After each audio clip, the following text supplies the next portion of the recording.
Hi ඔන්න ඉතින් මම අද අරන් ආවා ස්වභාවිකව ලස්සන වෙන්න පැක් එකක්.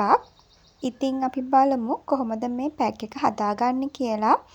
මේකට මම ගන්නේ නිල් කටරළු යුෂයි කස්තුරි කහයි කඩල පිටි. ඇත්තටම මේ පැක් එකෙන් ගොඩාක් හොඳ රිසල්ට් එකක් ගන්න පුළුවන්.